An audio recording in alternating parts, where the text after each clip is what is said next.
All right. Hey everyone, welcome back to the Indie Takeover. We got 3 awesome guests today and 1 returning.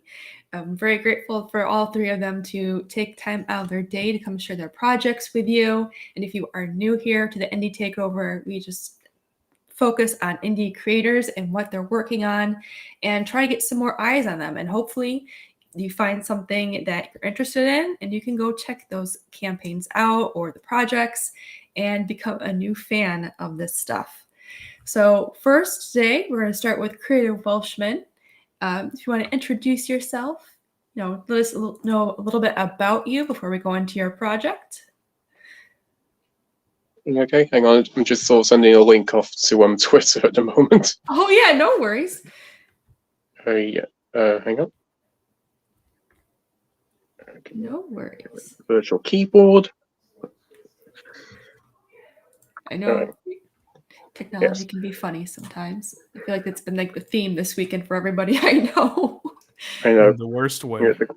Yeah. The comic I'm working on right now is called Goatinator, which is basically born from a bunch of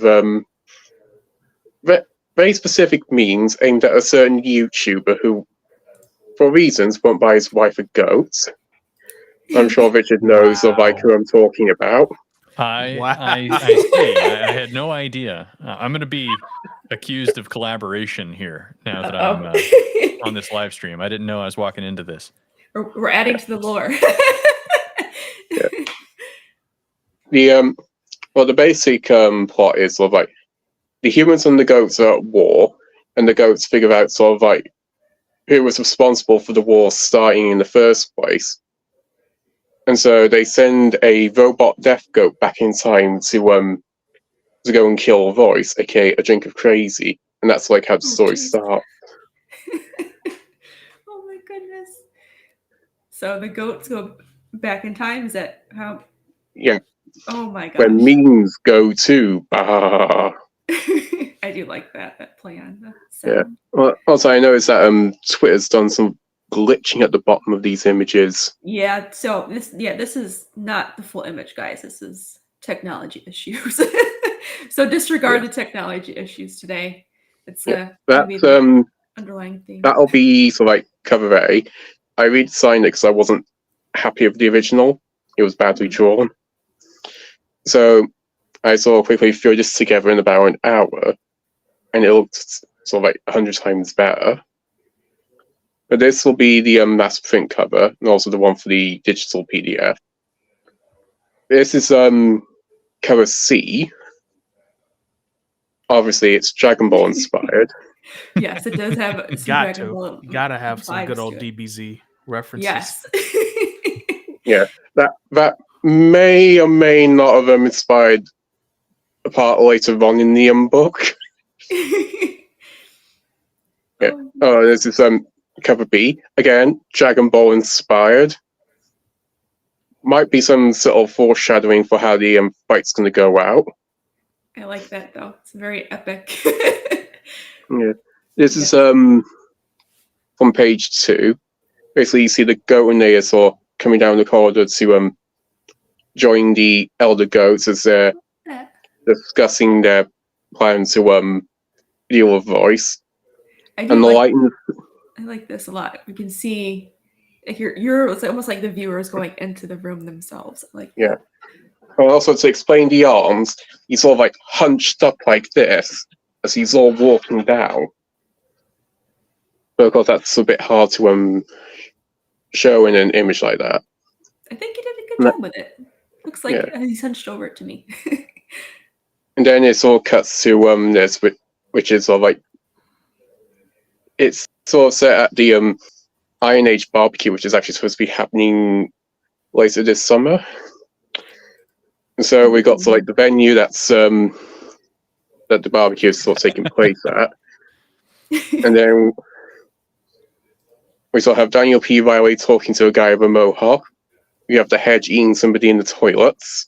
Oh my gosh. The Foster sisters may or may not be coming to the barbecue, so I just sort of put them there. They're sort of swinning. Mm-hmm. Got some food being cooked. shot of like people chatting around the table, drinking beer, and then it's like there's voice. Nice.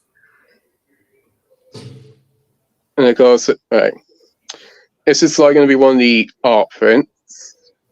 So this one's of the girl in there, sort of opening up a door menacingly as the place is on fire. Goodness. And this one is Rice on a farm looking after a goat. I really like this. This made me laugh. He's got his can of white goat as well, because I'm not sure if White Claw would approve of me using their branded products to profit off of shamelessly. So I invented white goat. I like that. It's it's not that would easy.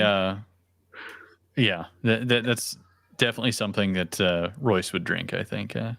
Yeah, and I'll tell you real quick, if Royce was a real one, he would make this his profile picture on Twitter. Like, he would just go ahead and just crop that and just make it his profile picture. I love this. If he really was a real do. Yeah. I'm not gonna lie. I would actually, if this were at the store, I would buy it. Yeah, it's pineapple flavored white goat as well.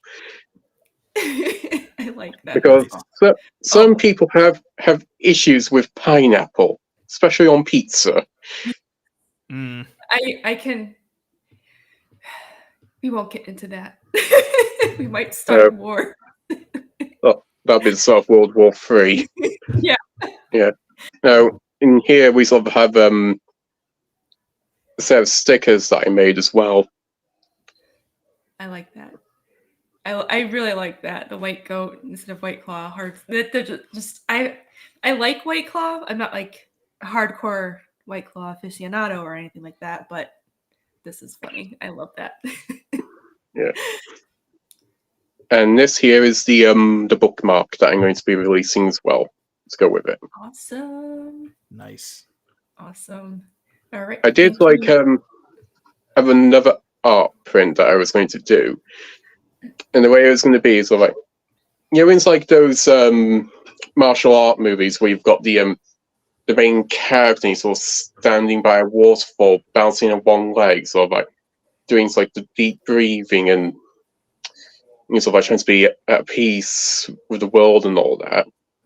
I was going to do something like that, but he's bouncing on top of a White Claw can, while bouncing oh my god! It's like a pint glass of beer on his head. Sort of like the water splashing around, but the way I did it, sort of like, that's crap. I'm deleting it. It sounds fun. I would revisit that. You never know. You never know. That sounds like really fun. All right, so I have some questions first. So it sounds the goats are basically the bad guys, right? Yes. Is there so they glow green? I see that's like a theme here. Is that just no? That's just stylistic. Stylistic. Okay. It does make them look like they are the bad guys, though, for sure. And I really like this. This looks really cool. It's got a neat texture to it, and I do like it. I basically found an image of a goat, and I just sort of went over it with a basic sketch pencil. Ooh. And then sort of put a few overlay layers on top with the airbrush tool that you get, just to like add a bit more of dimension to it. I like that. You did a good job with that. I love their eyes too. I mean, goats have really crazy eyes to begin with, so I like that you're kind of keeping that horizontal pupils. I mean, I've never seen anything like that on another creature, because they're usually either rounded or they're vertical. Yep. But never horizontal. Yep. And they're also like bright yellow, their eyes. Yep. Really weird. And I'm not sure how regular eyes. They're almost alien themselves, just their regular ass eyes. They're like, if you look at a goat from far away, you're like, oh, that's so nice. And then you get closer and you're like, oh no. Hello, nightmare fuel. Yeah. That's kind of how it is. There's a place near me that has some billy goats, and I'm like, oh, they're so cute. And I'm like, but when you get face to face with them, it's a different story. Yeah, the people in Llandudno hate the goats. It was like, at first, like, oh yeah, look, we got the goats. They're sort of like little celebrities. They came down during the lockdown. And now they just all go around eating your gardens and shitting everywhere. Oh yeah, I've heard. And the hotel I was working at before, so like up until about last year. Mm-hmm. One day I saw a coming, and there were all these goats sort of like out in the car park and the front garden of the hotel, and I was saying to my boss, I don't know about your new guests you've got coming here. Oh no! No, the goats. And he was like, yeah, they sort of come down from the Orm. Apparently, they tend to do that when there's a storm coming. Oh, interesting. Animals are just crazy. So, is this whole comic going to be black and white interiors? Yes, Awesome. I figured it'd be a better use of my time just to focus on the black and whites, so I can focus on the composition. Also, because when I color things, I take forever doing that, and I'm doing all this myself. I totally agree. That's why I prefer why I am doing currently black and white as well for my interiors. Yeah. It's almost like freeing in a way where you don't have to be so concerned with color, because the color is very intense. Like, it's a lot of work to make it right. And sometimes you just want to be like, okay, I need to get the story and the mood down, and I can do that with black and white. And a lot of times I think black and white can add more to the intensity of some scenes like this, especially with the nature of what you're doing where the ghosts are evil. This definitely adds more like depth to it, and that creepy element with black and white that, you could obviously make it work with color, but black and white just has it adds something that's like you can't really match. It has a vibe of its own. Yes, It does. I like how he's creeping up here. Yeah. And so by the end of issue 1, you'll know why the goats became evil in the first place, and you'll laugh your ass off at it. So they weren't always evil. Interesting. No, the point they sent the goat and they back in time to is like at the start of when the war happened to begin with. And then in issue 2, there'll be a time skip sort of like up to the present day in the war. Ooh. Yeah. So if I remember correctly, but it starts off in sort of like 2027, and then it sort of goes back to 2024. It's like during the Iron Age barbecue. Oh, yep. So this is like a flashback type thing. You're saying? Oh, yeah. It sort of cuts to this. There'll be sort of like one other page of sort of like as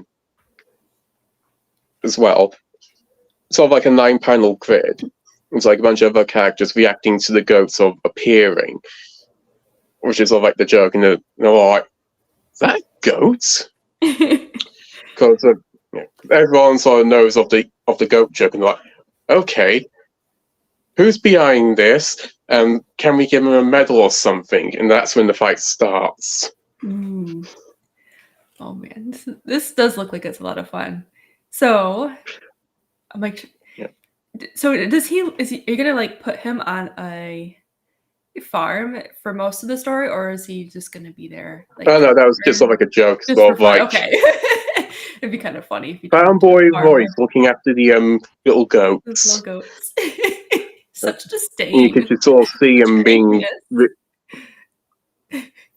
Yeah. I love this. And by the way, people. Oh, sorry, go back down one. Yep. That's what goat eyes tend to look like. Oh, yeah. Bright yellow, sort of like a black line going through it. Yes. I love this. Oh my gosh. I do like how intense does he have brass knuckles type thing on? He has actually a metal hand, he does. Oh my gosh. This is not a goat that's to be taken lightly then. Yeah, they are very serious. Up to his forearms here, it's all metal. Oh my god. And he also has like metal hoops for feet as well.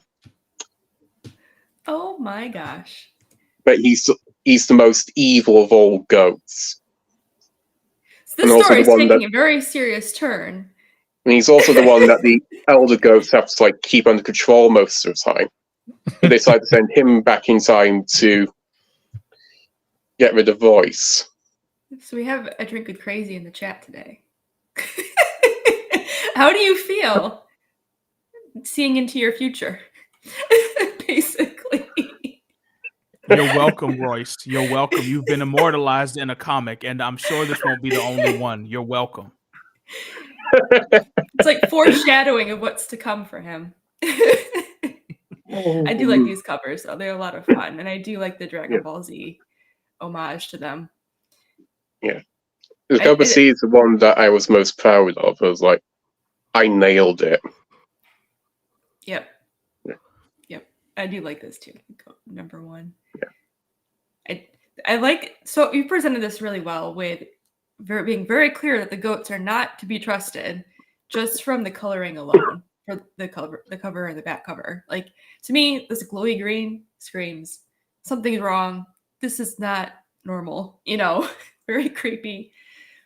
And it just looks like fun. It really does. And I really like the black and white interiors you're working on so far. I think it's definitely going to add to this fun but creepy element to the goats. And I definitely can't wait to see more of this. And I love the white goat. I know I said that already, but it just makes me laugh. Yeah. So. Voice's version of Sensu Beans' fear. 1000%. I'm not saying anything. You have to read the comic and find out. So are these all going to be like stickers? Yes. Okay. I'm a sticker. Yeah, kind of the reason I put them on like a green background is so when I'm collecting them to make individual files, it'll be that much easier. Oh yeah, definitely. Because you have to leave a white background, like a white outline to them as well, don't you? Yes. Yeah, usually you have to have a cut line type thing going on. And that's perfect. Like they should cut perfectly to me. They look like they're set up just fine. Yeah. So how do people follow you, and where do they follow you to get notification of when this is live? I'm on Twitter or X or Twix, whatever you want to call it. Everyone calls Elon Musk's new echo chamber. That's what we should call it. Elon Musk's echo chamber. Oh, there we go. There you go. It's perfect. Let me get your Twitter up here. I just had it, and now I have lost it. There it is. Remember, the underlying theme for today is technology sucks. So, all right. So that is CreativeWelshman's Twitter. So make sure to follow him so you can get a notification of when this project goes live. It is in progress. So, like in terms of working on to be live. What are GI pants? GI. Sorry. Cross cosplay. Oh, Cross comics cosplay cover of Voice shirtless in GI pants wrestling goats when. This is the closest you're going to get to him being shirtless wrestling a goat. Yeah, they basically want a Rambo-esque Royce photo shoot here, I think. So you could talk to him about that. Maybe I don't know. Maybe you'd be up for it. All right, we all have to contact White Claw for a limited edition white goat drink. That's what we need to do. Oh my goodness. I'm going to have to trademark that before they steal it. Oh yeah. Yep. Definitely will have to. Maybe I could work with a beer company and like make my own hard seltzers. I was like, this is White Claw. Everyone's got their own back the comic company. And you can get your own 6-pack of also like white goats or something. Mm-hmm. I like it. And you can do like flavors with like evil goat, innocent goat. There's just so much you could do. I like this. I really do like how you presented this. I think you kept the underlying theme of it, the goats being bad, presented well. It's very clear to the viewer. And this just looks like a lot of fun. And I think what I like about this, it's pretty, even if you don't know who Royce is, it's very clear that these two characters do not get along and there's a huge problem, you know? I think that's what makes it, you know, even better is you don't have to know who Royce is to read this or to even know what's happening, you know? Like you Well, see there's something I'm wrong going with to these guys. yeah, I'm going to make some edits to the Go In Here trailer, but basically in it, it's sort of got clips from the various live streams where people sort of like, buy your wife a Go, and he's reacting to it. So it gives you an idea of sort of like where the joke came from. That's perfect. That's going to be awesome. I can't wait for this to go live so we can see more stuff. That's awesome. So make sure you guys follow him on Twitter so you don't miss out on when this lives. It should be very, very soon from what I've heard. Yes, do it and get you some goatness in your life. Yes, and get yourself a white goat hard seltzer sticker. Look at this. Buy a goat. Buy a goat. It'd be funny if this was a bumper sticker. Oh my gosh. So funny. Yeah. I like this. Yo, that would actually like move serious units. Yeah. And the best part about it is but it just there's so much here. Like this is awesome. My cat even came up to acknowledge how great this was. It's very hard comics, to please her. I would do branded C. That's what I would do. Yeah. Because I'm British, damn it. Hey, you got a rep, right? Oh, man, this is awesome. Well, thank you very much for allowing me to showcase this comic. This does look like a lot of fun, and it seems like Royce is very excited as well. I'm sure it will inspire him to start a goat farm. You know, he'll be a true advocate for goats. I think that's what will happen. Can't have comics without drama. Oh, I missed some comments. Oh my gosh, you guys are chatting up a storm. All right. There are only two paths forward. Yeah. Start fighting everyone for drama or make your own beer, coffee, or other product. Oh my goodness. Yeah, it would be tea. It would be CreativeWelshman branded tea. There you go. Started goat drama, but there we go. That works. You start the goat drama to sell the product. I don't know how you can do it, but I'm sure there's some way you could do it. Oh, there's a way. There's always a way. Oh my gosh. All right. This is awesome. All right. So like I said, make sure to put the Twitter account back in there so we can make sure you guys get that. Follow him. The campaign should be live soon. There's a ton of cool stickers to get. I really love this. I mean, maybe I'm like subconsciously a really hardcore White Claw fan. I just don't know it. Maybe that's why this resonates with me so much, but I like that. You get a cool bookmark, which you can never have enough of. There's some fun covers in here. I love the black and white interiors. And once it goes live, I'll make sure to update this video as well. So if you don't have Twitter, you can come back to this video and find the campaign link here. So you will be able to get to it one way or another. I'll make sure of it. All right. So is there anything else we need to know coming soon for your campaign before we move on? Not that I can think of. All right. Although I do have some stretch goals planned. Oh yes, talk about those. Do you have any that are finalized, or are they? Or do you want to give us a sneak peek into one of them? What it could be? Okay, well, one of them will be to add 2 additional stickers to each and every order. Ooh. Which would be completely different to what you've seen already. Another is to add a trading card to each order as well. Oh, nice. So we got some trading cards in the way. Yeah. Very nice. I would add another art print, but specifically of the white goats cans specifically, so you can have that up on your wall or something. Very cool.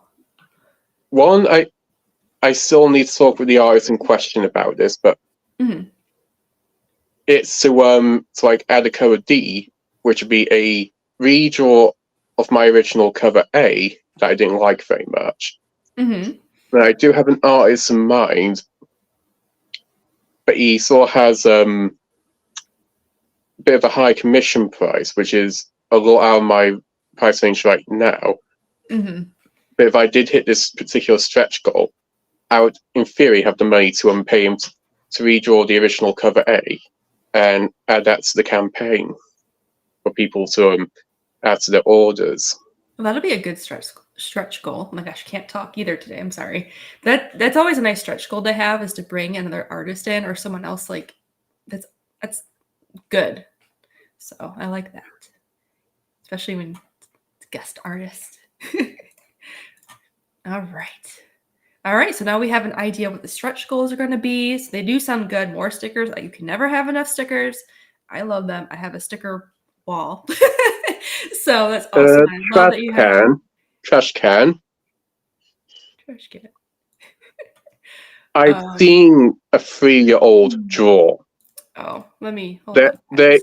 They are not at this level. A 3-year-old cannot draw that. I would take your crap elsewhere. Yeah, we don't have time for that. He's in a timeout. All right. So apart from some people, I think this looks like fun. You know, comics and everything and indie projects are about having fun, for sure. Learning and experiencing something different. You know, it's for everybody. And I do think this will be fun.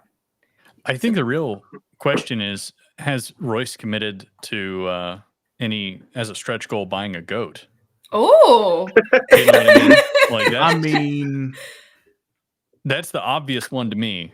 Like, I don't get me wrong, I like stickers, bookmarks, everything else. I don't know I'm all for it, I don't know how much it would cost to buy goats. I think it's like and all that. He can get them for free. I know people have made the offer, so I know from research a donkey can be like 500. Goats can't be any more than that, especially certain breeds. There you go. So yeah, and that could I'm cover just saying, fencing and everything else. They're not that pricey. Yeah, I'm not really knowledgeable in that area, so no. Maybe one day. There's a whole field that I'm not prepared to do anything in at the moment. I would fund a goat. Oh goodness. All right. Well, thank you again for showing this.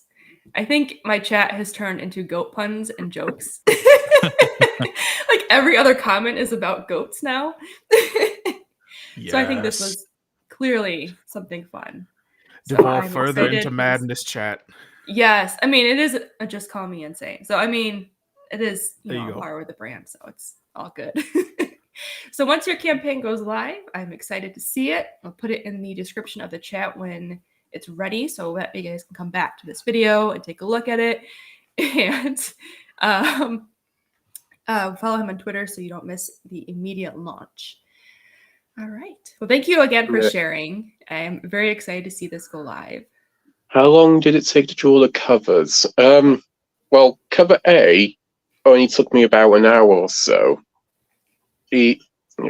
I'd say about 1 to 2 hours each. Although this back cover, as I was saying earlier, I was struggling with the memory limit on my tablets. With the original one, it kept crashing and the memory limit kept jumping from 600 to 1.3 gigs when I just duplicated one particular layer. It was really annoying. But yeah, what I ended up with in the end was actually a bit better than I was going for originally.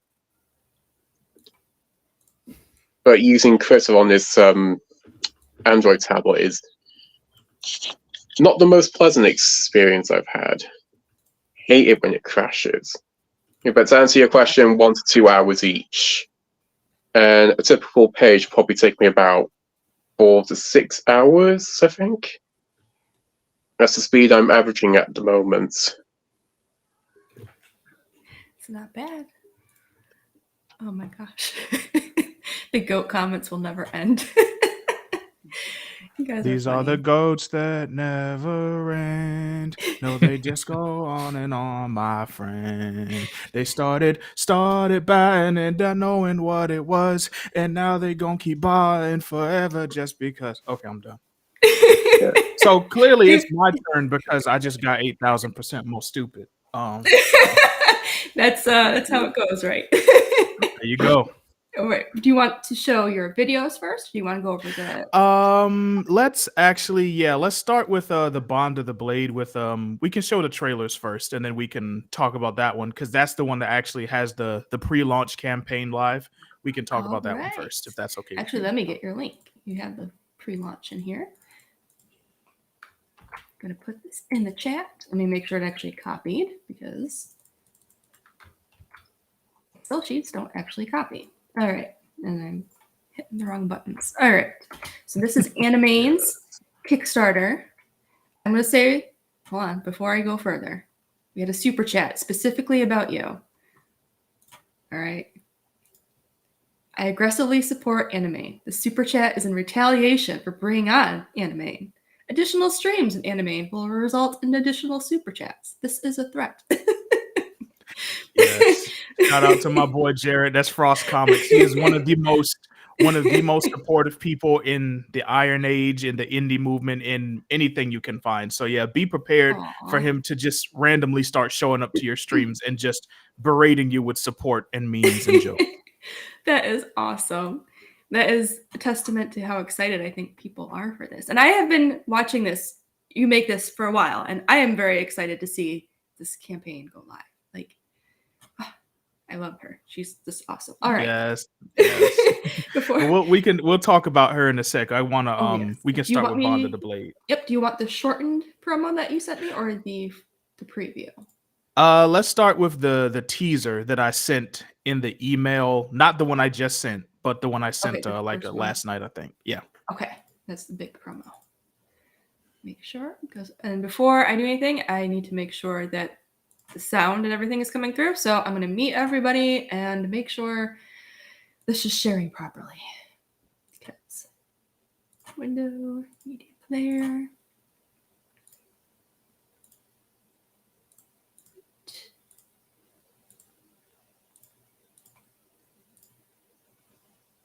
All right, and let me know in private chat if the sound is not coming through. Make sure it's up.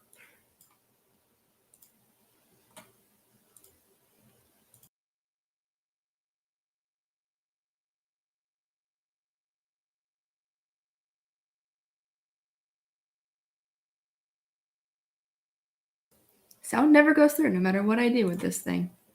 Let's try this again. Entire screen. Share the audio. All right, let's try this again.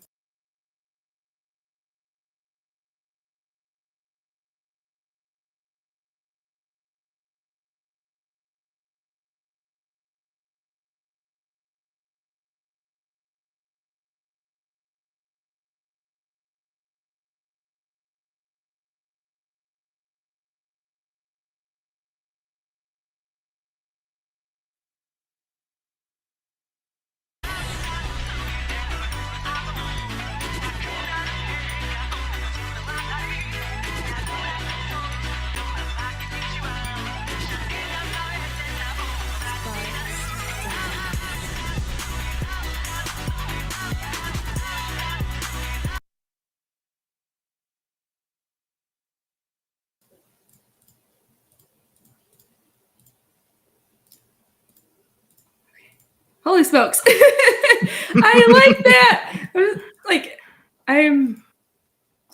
That's awesome. Oh my gosh.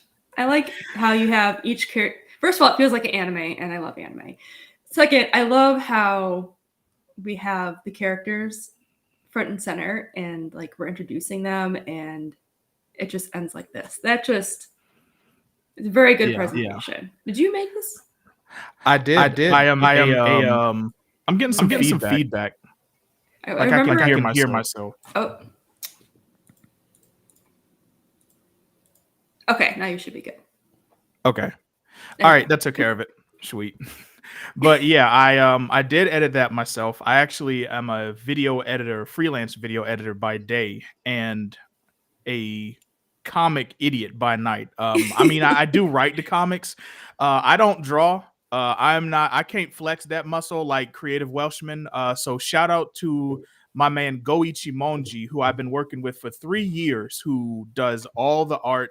He does all the promo stuff, all the interiors. He does all the pages and everything, the covers for Bond of the Blade. And he just has that perfect like 90s style shonen anime style for all his art. And when I first saw him, I was like, yo, I have to hire this man. And I was so impressed with like his first few commissions that I basically hired him that same day.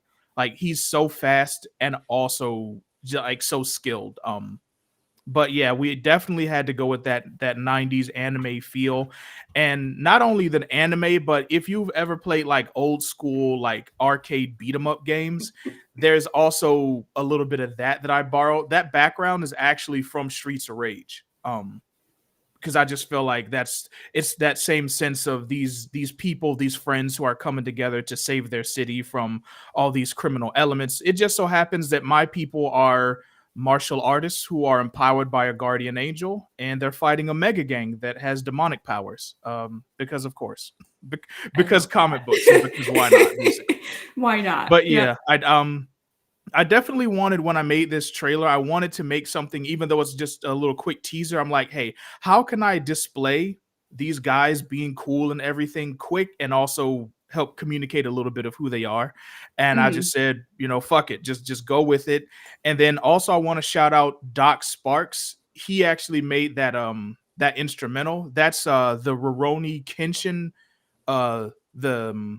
one of the ending songs. If you grew up watching Toonami, then you know Rurouni Kenshin. That was one of the mainstays on Toonami. And when I heard his like hip hop remix of that ending, I was like, yo, I need that. That is the perfect sound representation for Bond of the Blade, because it's literally East meets West. It's literally Eastern anime manga meets hip hop. Like, hello, that's literally what I'm doing this for. Like Eastern philosophy, Eastern media expression, plus Western culture, Western people, not just, Black American, but we even got a little bit of African in this as well, which we'll see when we play the other video. But yeah, just, I know I'm kind of rambling right now. No, but yeah, you're fine. I was like, this looks, I think you nailed it with the trailer, because like you said, you want to like present everything in a certain way with what you had, and I think this works. You get like a feel for the theme and the the theme of where they are and everything, the environment, and they look like they're ready to fight. They look badass, they look like they're here to save people. They look like heroes, and which was very important for me. I think this added a really cool flare effect.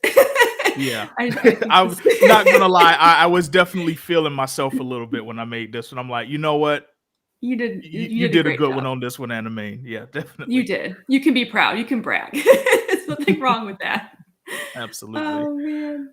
All right. Yeah. So Did you want to play the? Yeah, let's do it. Yeah, definitely. All right. Now, full disclosure, that one's a little bit older, so it's not as impressive visually, but I'm still proud of it. That's okay. Hey, we're here to be introduced to awesome worlds. Hell yeah. All right. Gonna unmute this and mute us so we don't have any kickback.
I like that.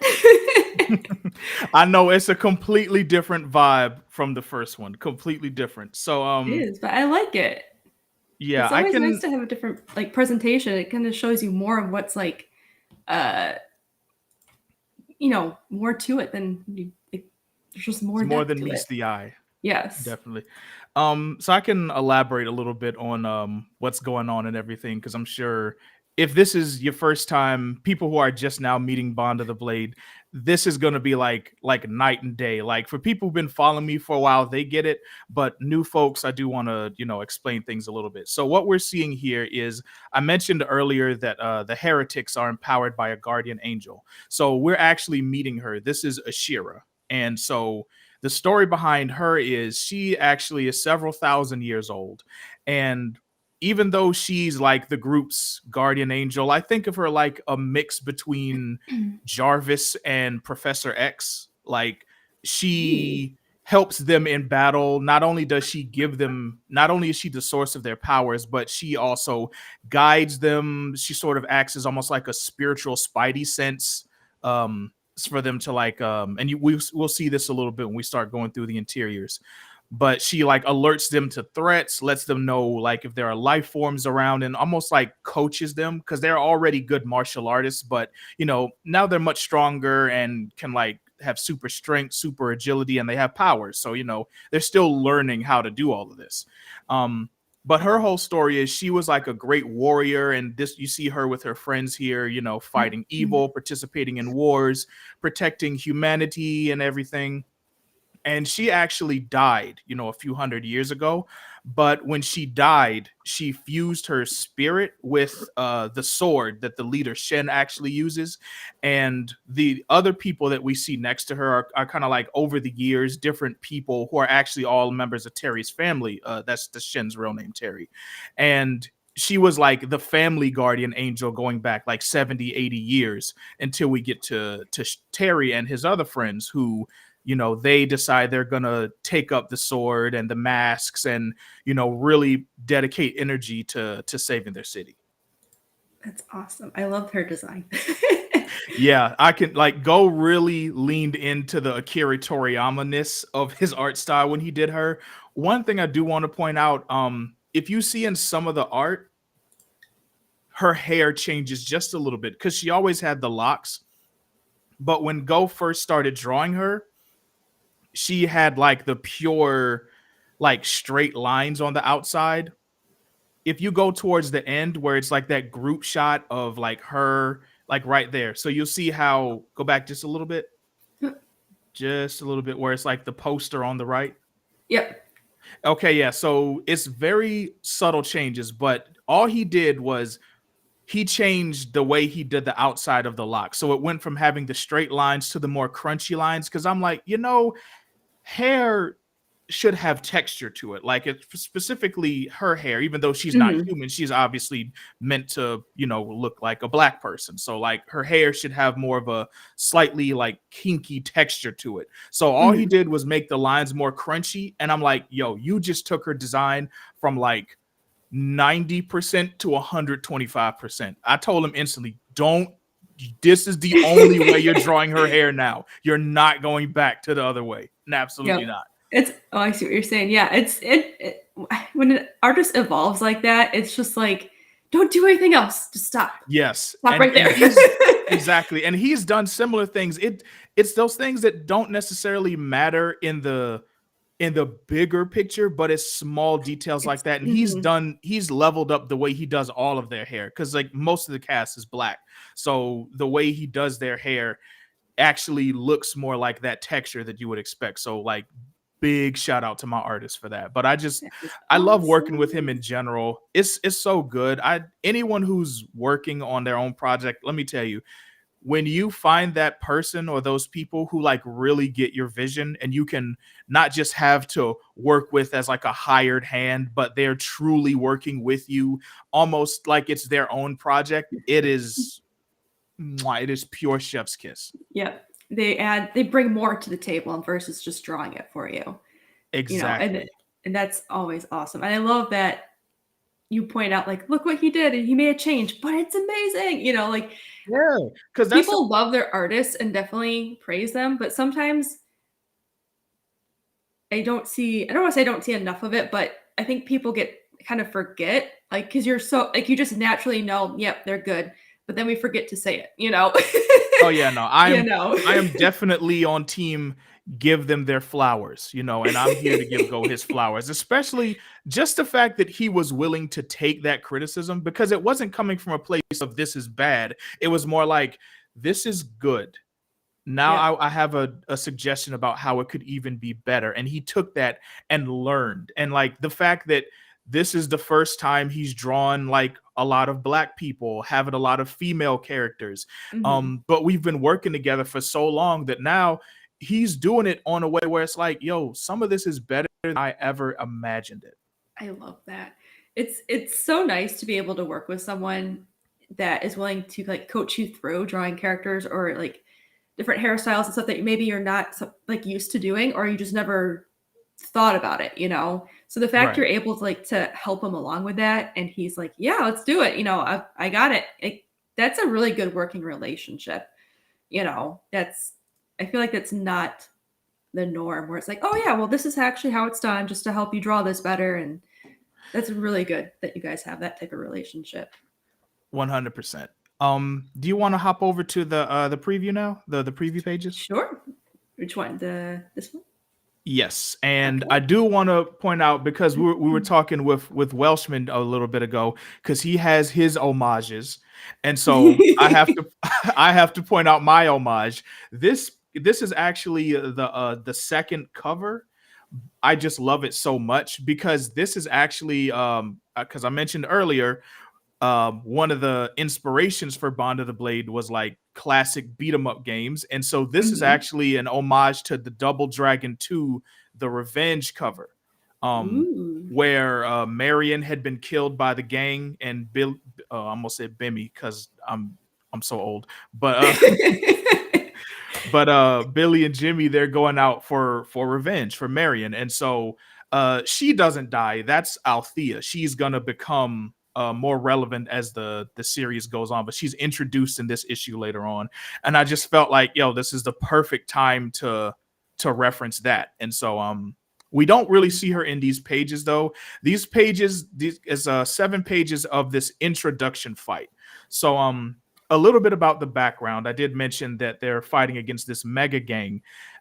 They're known as the Zealots. And the thing that makes them so dangerous is in addition to their numbers, they also have this drug they use called the demon drug that sort of gives them synthetic powers similar to the heretics.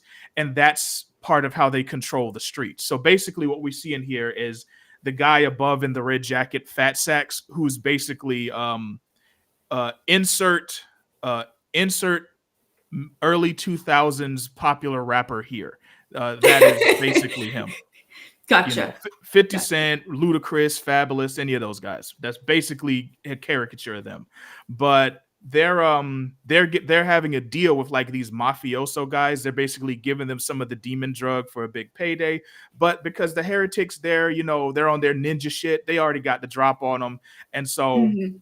you know, I feel like I personally I like dropping the reader right into the action to have a for introduction. And I felt like since this is already a action heavy book, why waste time with like a big prologue? I already have like free material up if people want to learn a bit more about where they come from, like their first quote unquote official adventure. This time I'm more like, you know what, let's just drop them into action. So we got the heretics zip zapping and boom bapping around the room. We got people trying to shoot them. We got my girl Chant there, and you can see that little flame on her shoulder. Oh, That's yep. Ashira. That's Ashira. And so Ooh. and that was actually Go's idea. Yeah. So on like a almost like a hey, listen, but like the not annoying version. Not nagging. And right, and that was actually Go's idea because when we started drawing Ashira to have that more flame spiritual look, he had the idea of, hey, how can we represent her talking to them in battle that doesn't require her to always fully be on panel? And he was just like, what if she was like this blue flame? And like there'll be times throughout the comics where like if she's frustrated, she'll be the blue flame with that little anime vein pulsating or Mhm. something. Or if she's embarrassed, she'll be like the flame with that big teardrop. Like, yes, Jared just put it great. It's Yeah, Navi, like but you Navi. don't want her to die. I like that. That's a good Yes, way to 1000%. describe. And I just wanted some pages to show off just how outclassed like the average person is when fighting them, because like this is them still relatively early in their superhero careers, but like if all you carrying with you is like a gun or something, like Shen just descends and just slashes the gun in pieces. Mhm. This big guy is wailing on Vice there, and he's just like, yawn, I'm bored. Clock, I love this guy this. goes flying. Right. I see, and that's why I fuck with Ghost so hard, because he perfectly matches that like serious, actually like high octane action with like that anime manga Mhm. just silliness of like, hey, there's this big fight scene, but also here's a chibi caricature because stupid shit. Oh, I like You it because know? it adds like another element of storytelling, and honestly, I like that because it made me laugh. I'm like trying to like not to laugh Yeah. at reading It's this one. okay. Hey, look. But I love that. That's Like what he's it's just here like, for. yeah, whatever. And the guy's like, hold on, we don't have time to fool around. I like that. Exactly. And it Because also shows that he does this a lot, apparently, just by his reaction. yes, definitely. I'd say Vice is he's a mixture of like he's like the clown of the group, like sort of like the cocky clown, but he also has his darker sides, which is actually why I designed him visually like that. You can't Mhm. really see it in these shots, but one of his sleeves says love and the other one says hate, because shout Ooh. out to Spike Lee's Do the Right Thing. Um Yep.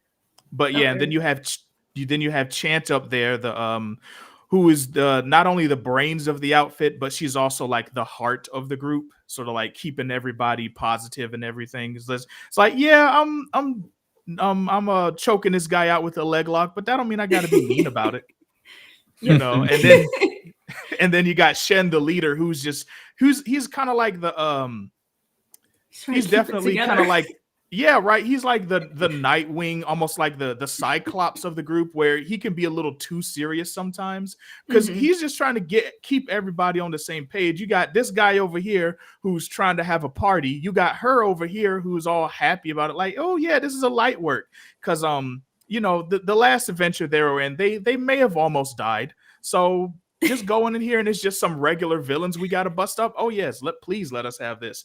And then stuff starts getting a little more serious because Fat Sax is like the leader of this little bunch right here, and he's the only one of them who actually has some of the demon drug in him. Ooh, So yep. he starts whipping out some of his own powers, and he's like, "Oh nah, you took out all my men, so now I gotta fuck y'all up." And he starts basically throwing lava balls at them, and that's when they got to start thinking outside the box, because it's like, oh, Mhm. this guy Now can make the whole ground explode. So let me actually take this went seriously. from 0 to 100. Pretty much. I love this. I'm just gonna Yeah, interrupt and you for a second. I like how you oh have yeah, this. Is this yeah. a callback to how comics used to be? They do still do that, not as frequently as they used to though. Mhm. But yeah, Nope. since some of the things discussed in the dialogue are direct references to the free material that I promoted earlier. I love So this. This um is awesome. yeah, because I'm writing this to be more of an ongoing thing. So it's Mhm. definitely something where right now you can pick it up and read it, but after a certain point you're gonna want to start knowing certain things. So This is but then really you nice go down. too. Yes, you I see, like that. I love how I can't think of the right word, but it's like Go made his aura all like neon and shit. I love Yep. that. Like when Go starts playing with colors, my mind is just happy. Like Yeah, this is um it's very nice. Very yeah, nice. and we're going down a bit here. We can start to see a bit of their powers, and Ooh. yeah, so each of them, in addition to having like super strength, agility, awareness, that's sort of like their passive abilities from being bonded with Ashira, but they Mhm. all each have their own individual aura attacks, which is basically a manifestation of something Ashira could do when she was alive. So Chance is called the Heretic Shriek. So it is, you know, it's a sound-based power, but it has different applications. Like she can use it to disrupt the abilities of the zealots. She can use it to empower herself, you know, and it's going to be really interesting seeing a lot of the different applications of her powers, definitely. And yes, I couldn't agree more. I love that splash page. Like that's easily my favorite page that he's done so far. It's so good. There's a lot in here. I like that she has sound powers. It kind of reminds me of Black Canary, but I like to hear that you're saying she has different uses for it. It's not just the same, Right. like this, you know, that's Yeah, because I didn't just want her to have, like, you know, there's a few different characters with sound powers. You got Black Canary, Sindel from Mortal Kombat. So I was thinking, you know, how do I differentiate that? Well, since they are spiritually based powers, you know, there's different things that they can do. So technically it's sound wave, but it's like spiritual sound waves, if that makes sense. And then Yeah, we no, it got our makes boy, sense. and then we got Vice showing up, just delivering a nice tiger knee to go ahead and really show this guy the business. Yes, I like that. Now we actually see him taking it seriously. I like how we see the contrast with him technically fooling around because he knows he's, you know, more powerful than his enemy. Being a little, you know, like, whatever. And here we see him take it seriously. Like it kind of shows like a little bit of the character himself. Like he's willing to go all out when he knows it's a serious situation. You know, he can make that call. He's very good at that. You know, I like definitely seeing how just a few pages we can see the contrast and their different situations.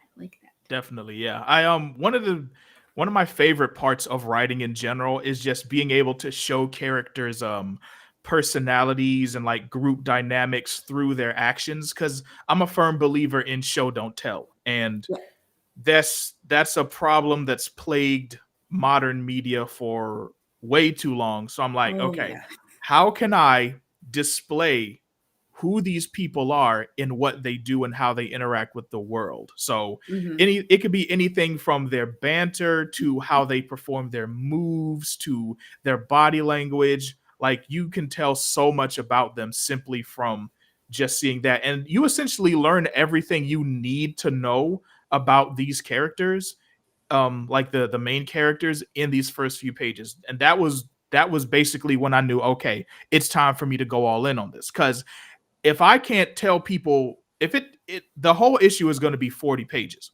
Yeah. But if it takes all 40 pages for you just to know who they are on a basic level, then I haven't done my job. Yeah, that's a good point. I think we've learned a lot in just a few pages here. Well, then, I think there that's you go. Fantastic. Absolutely. I think you've done your job. Thank you. I can't take all the credit though. If I wasn't teamed up with such a goated artist, then it would have been much harder for me to write this. Because like I can write scenes and know that sometimes, you know, Go will pretty much stick with what I write on the description of the panel. Sometimes we'll collaborate and we'll meet somewhere in the middle, and then sometimes he'll take stuff in a completely different direction, and I'm like, I didn't think of it like that. That's a good idea. That's awesome. I like when artists can help elevate what you've written. This is really cool. And I like how they each have their own color as well. Yeah. I think that's a really, really nice visual element to keep track of what's happening in the scene, you know, because when you have a lot of characters in the scene, if it's not done right, it just seems like too much. But this helps a lot. You can see the color here. You see her moving here. You have a color for her. You can see what's happening. Same with these guys, you know. I love that. Exactly. Then thank you for the thumbs up. I really like where this is heading. And yeah. Sorry, the thumbs up wasn't for you, it's for Frost Comics. Oh, yep. I put excuse on me. screen. Thank you for having Animaine on. Welshman, pleasure. But you get 2 thumbs up. Yep. Thank you. Animaine. Complimenting you Appreciate guys. I love that. All right. So this. Now, let me actually look at the links I have here. Yes, so that is the Kickstarter I linked.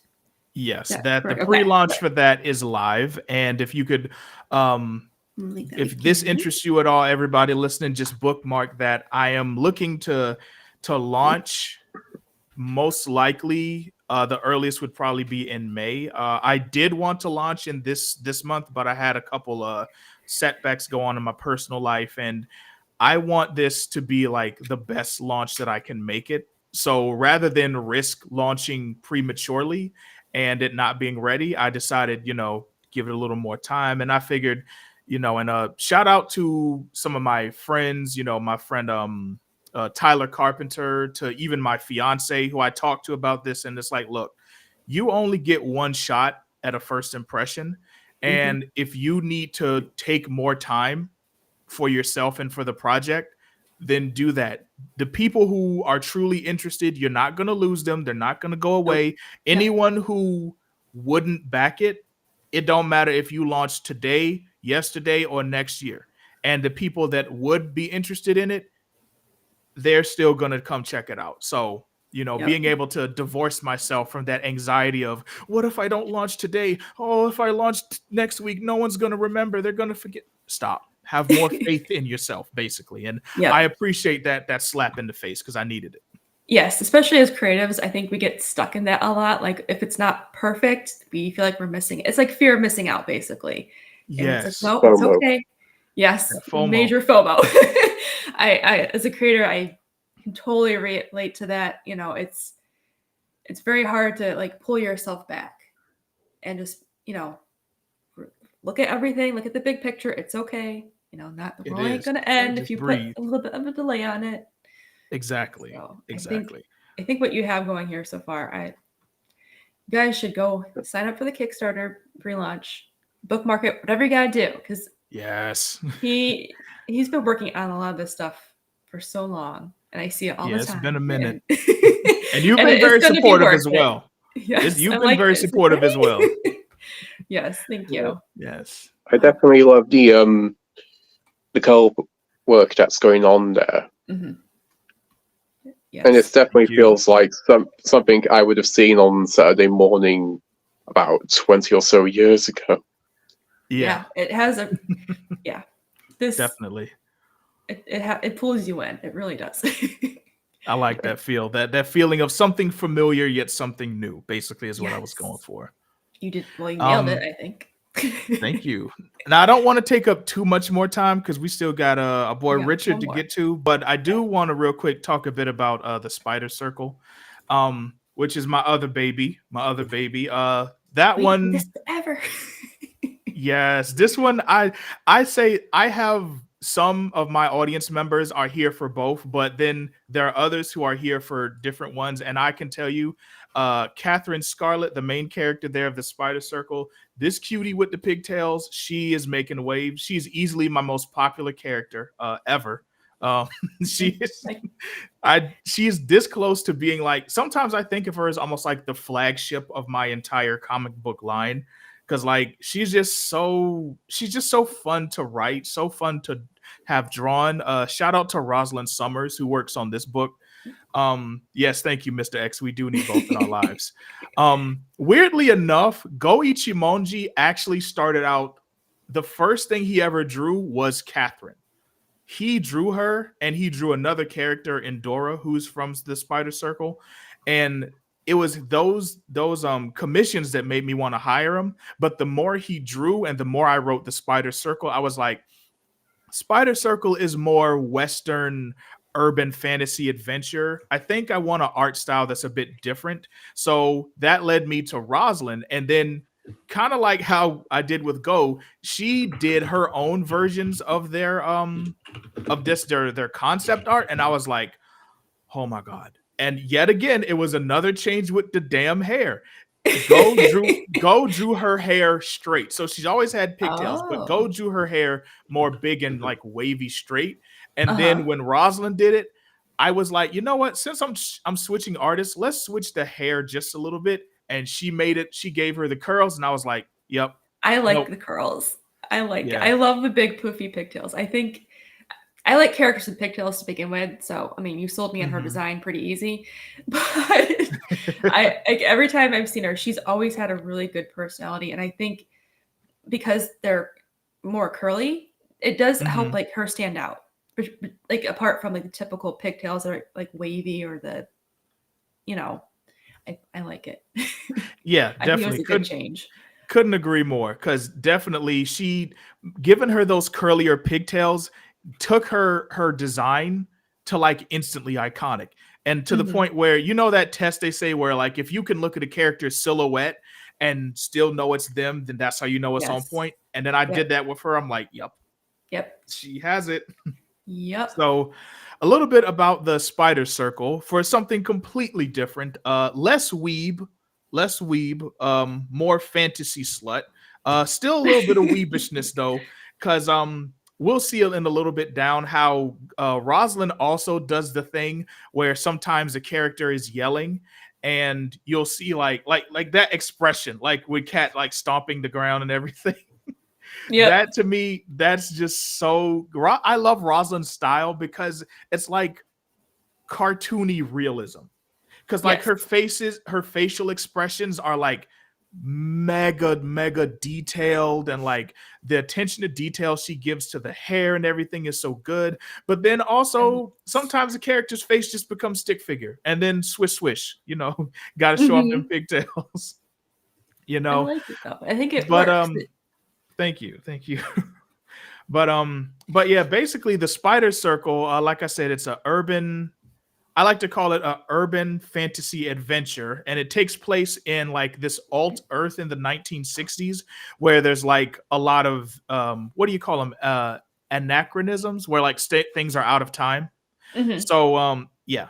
So because spell casting is a thing in this world, and it's been like a part of human history for several hundred years, there are like different world events that happen differently. Like the political makeup of the country is different. And I made that decision because I was thinking, you know what? So much of my cast is like female, people of color, got a couple gay folks in here.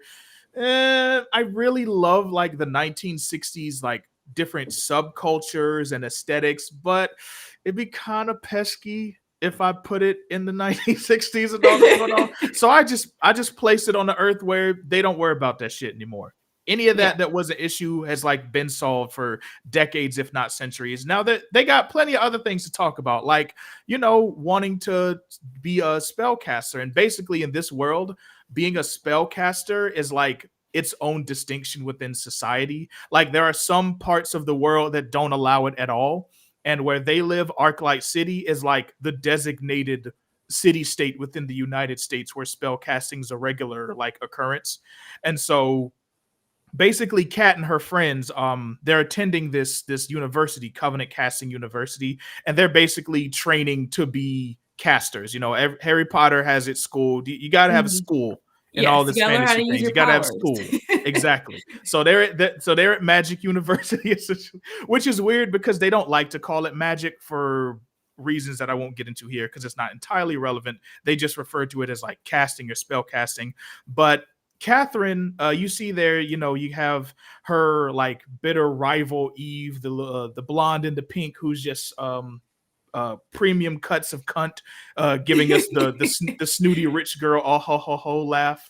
Yep. And the thing about Kat is you can tell that she has great energy. She's very, you know, very much a happy, optimistic person, but she's been dealt a very rough hand in life because she's actually she lost her family years ago Mhm. in this house fire.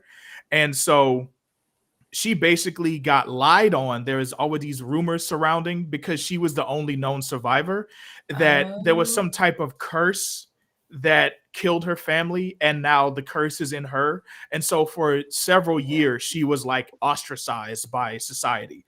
And if you scroll down a bit there, you see when the clouds start rolling in, that's basically Eve mocking Kat because of the curse rumors and making fun of the fact that her family's dead because Eve's a bitch, and that's what evil Yep. people do. They Yep. make fun of dead families. So, Yep. They're and you jerks. know, They have no boundaries.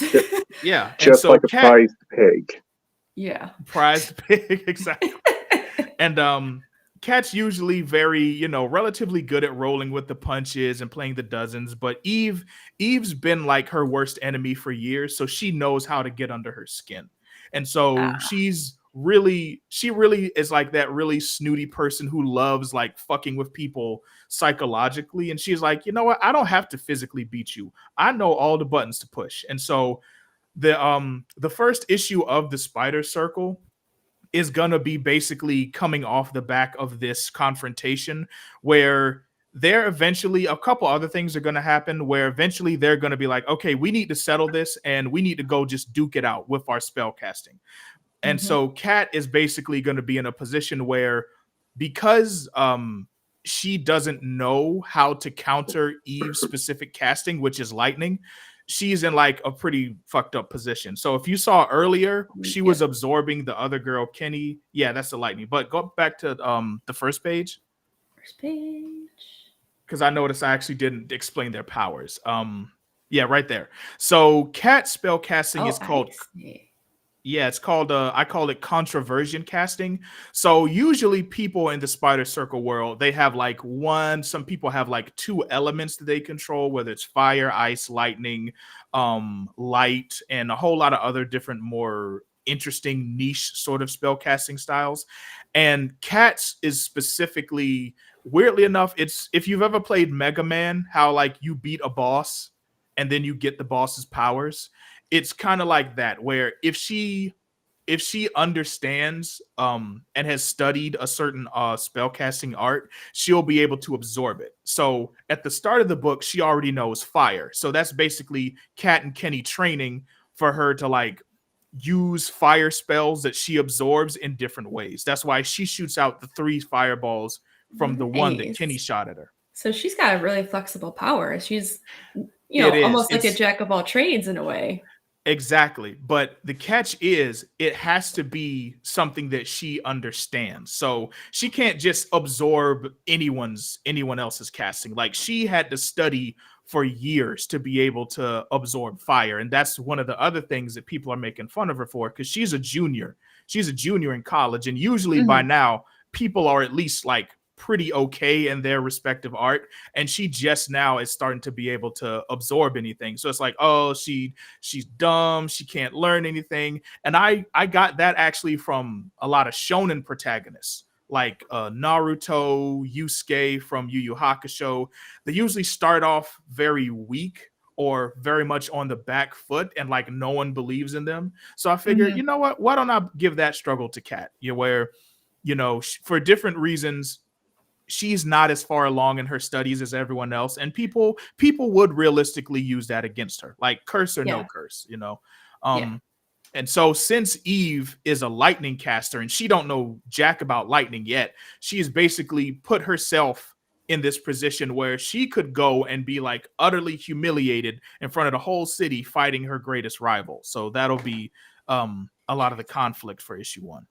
That makes sense. Like it's almost like she wants to beat her because she hates her, but she's putting herself in a very vulnerable position because that's not something she knows yet. I do like that technically she's behind everyone, but to me as like a reader, I'd be like, is she behind, or is she just not, has she just not learned how to use all the other like elements yet, you know?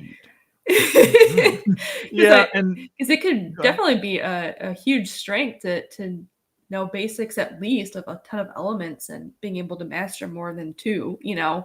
If 2 seems to be the max. I love this pose too. This is cute. That is definitely peak Catherine. I can say that's peak Catherine. Like that's my girl. Yeah. I've got a question. Right. So basically the people can use magic. How does that affect the world building in the sense of employment? Ooh, that's a good question. Right. Well, to use an example with say My Hero Academia, different people have different quirks which could be useful for different industries and job roles. Like electric people are very useful for powering up generators and all that. So how does this magic system affect the employment aspect in this world? Yeah, so because Arclight City is a place where spellcasting is not only accepted, but it's like literally the backbone of their society. It does sort of have that quality, like you said, My Hero Academia, or even I'm thinking of like Avatar, because I remember in Legend of Korra, you would have like the firecasters, I'm so caught up in my own world, the firebenders, right? And they would use like lightning to power generators. So you have some people who are like that, where they just use their casting to do a certain thing that is needed, that's element based. But because what they do requires the use of those conduits that you see, so like they all have like the gauntlets, and then you have other people who you have other type of conduits like wands, staffs, charms, and all that. Some people use their spell casting a little more creatively to like help refine the elements that are needed to actually be able to spellcast. But then you also just have the people who are like, hey, I do lightning, so I'm gonna work at the power generator. Or one thing that does often get used is light casters often go into like law enforcement or the military, because that's something that can easily be translated into like making using it as like lasers, almost like laser bullets, or using them as like light blades, almost lightsabers. So yeah, hope that answered your question. Okay. Yeah. Yeah, that's intense. I was like, oh, light, purity, and never mind. Hey, it can be pure. That's it. One of the reasons why I love writing this is because when you really start breaking down the elements, there's so many different applications. Like light can be big and broad and just used to be like a flashlight or something, or it can be something more focused and like a laser. But I've rambled on enough. I want to share the spotlight with my man Richard down here. Don't want to hog it too much, but yeah, Yep. definitely. Oh, that's all right. Sorry, no, man. no, that's not good. So much good stuff today. Yeah, You got a lot to honestly, show, yeah. man. I do. And look, listen, Richard, you remember how hard it was to get me to stay on topic for us when I was on y'all stream Yes, with I y'all, do. Royce and them. So I got to make up for that. Like for y'all in the chat, I went on Royce's stream a couple weeks ago and we barely talked about my shit because we was too busy partying and bullshitting. So I had to keep it a little more business this time. Yeah. And moving back on. Yes. All right, we're going to quickly move on to Richard. He's got some things to do. Here, I'll okay, never mind. You got him. Yep, I got If you'll scroll down and hit the issue number 4 pre-order, that'll take you right there. Where links? You got the other one? Yep, pre-order the digital. Either one works. Digital, if you're short on cash, digital is always the way to go. But physical costs usually better. And they do drop just a bit in price after 6 months, so it'll be $10 at the end of the year. Or if you want, there is still the 2024 digital subscription for $40, and that'll Nice. You'll immediately get issue number 3, and you'll get the other 3 issues for the rest of the year. Oh, that's fantastic. Yeah, but for anybody who's not familiar with Anvil, it is a magazine that is primarily short fiction, but it has lots of illustrations, art, and some comics. In this case, this is going to be the first issue, or actually, no, it's not true. Issue number 1 only had 1 comic, and this will also only have 1 comic. But usually, I think we've had as many as 3. So it's just kind of a taste of what's going on in the Iron Age. There's not a set stable of authors and artists, so you'll get a little something new every time. And here, you're going too fast for me. Oh, I'm sorry. Go back. Cool it. All right. So the feature for this one is I'm really happy because this is actually somebody that I have been a fan of for a while before I even started doing the Iron Age, and that's Blanley Pardoe. He's a well-known author over in the BattleTech universe, and he was actually canceled a while ago and decided to go ahead and move forward with a project that he'd been sitting on for a couple of years and working on, and that is the Land and Sea. And he has, I think, something like 7 books, and I don't know, he has a ton of books out by now. And this short story that is featured here is the first like real look that we get at the pre-invasion, a setting that is before the events in that series. Now that series is about essentially an alien invasion of Earth, but this is back before the aliens had made themselves known during a conflict between the U.S. and Russia. And this short story follows the story of a pilot of one of these robots. Essentially, they're called Ashers, and they're basically giant battle suits. And their first real engagement with the Russians with this new technology, and it's basically your classic battlesuit versus battlesuit story. It's a good one, and I guarantee you're going to enjoy it. That cover art is actually done by the Land and Sea official artist, and then the interior artwork. If you'll go down to the next one there, I think you can, if you click on the bottom there, or you can pop up the page, you should be able to increase the page size. No, No, not click. it won't let me. It could be my browser. Okay. Well, that stinks. Sorry. Yeah, I feel like that should have been larger. Anyway, but let me just check something real quick. Yeah, do you want to share your screen? I might. No, it's not letting me do it on mine either. I think it's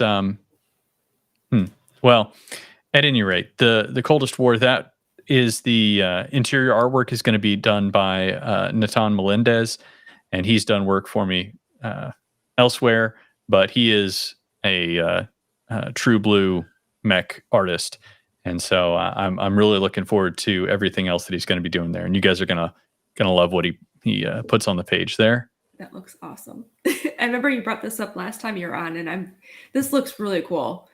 Yes. I think it's amazing. I'm very excited to have a Blaine in the magazine. Yes, this is like I'm gonna have to get this type thing. I would love to see what he has. And this art, like it matches perfectly. Like you think Battletech, yes. this is what you would imagine, right? It's perfect. Yeah, well, and the other thing is that little secret there is that the positioning for some of the sketching concept art is done with an STL. So there's a real 3D model of that lion, which is the class of Asher that you're looking at. So they were able to get it set up in that position and get some of the line work done that way.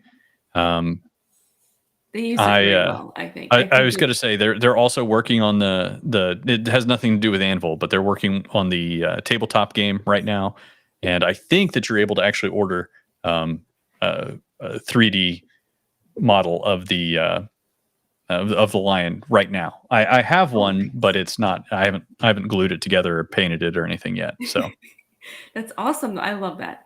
I mean, I have a friend who's into this sort of thing, and I have to show this to her. She makes models and everything, and my boyfriend does the same. He has a ton of mech stuff he's collected, so this is awesome.